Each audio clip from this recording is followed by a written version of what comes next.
Nasirabad reporter आजम turgor रूहानी तलबा जमात वल जमात इस्लाहुल मुस्लिमीन ब्रांच शेख मोहल्ला नसीराबाद जे उहदेदारन जी मीटिंग थी गुजरी। मीटिंग जामिया मस्जिद सिद्दीकिया मदरसा अरबिया ताहिरिया शेख मोहल्ला नसीराबाद में खलीफा साईं कारी उबैदुल्ला पहवर ताहिरी जी ज़ेर सदारत में थी गुजरी। मीटिंग जी शुरुआत तिलावत कलाम पाक सां थी, नात मनक़बत पढ़ी वई। मीटिंग जी सालियानो जी सिलेक्शन जी एजेंडा ते कई वई।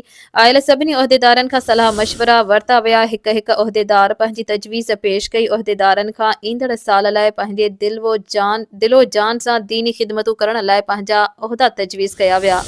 उन मौक़े ते आयल सभिनी उहदेदारनि खे ख़लीफ़ा साईं कारी उबैदुल्ला पहवर साहब जिन लेक्चर ॾींदे चयो त असां तव्हां सभिनीनि खे घुर्जे त अल्लाह ताला ऐं उन जे रसूल सल्लल्लाहु अलैहि वसल्लम जी इताअत कयूं, 5 वक़्त बाजमात सां निमाज़ अदा कयूं ऐं मुराक़बे में शामिल थियूं, अल्लाह अल्लाह ज़िक्र कयूं, रोज़ानो वाक़ कयूं। आयल सभिनी उहदेदारनि खे रिफ्रेशमेंट कराए दुआए ख़ैर घुरी प्रोग्राम इख़्तिताम ते पहुतो।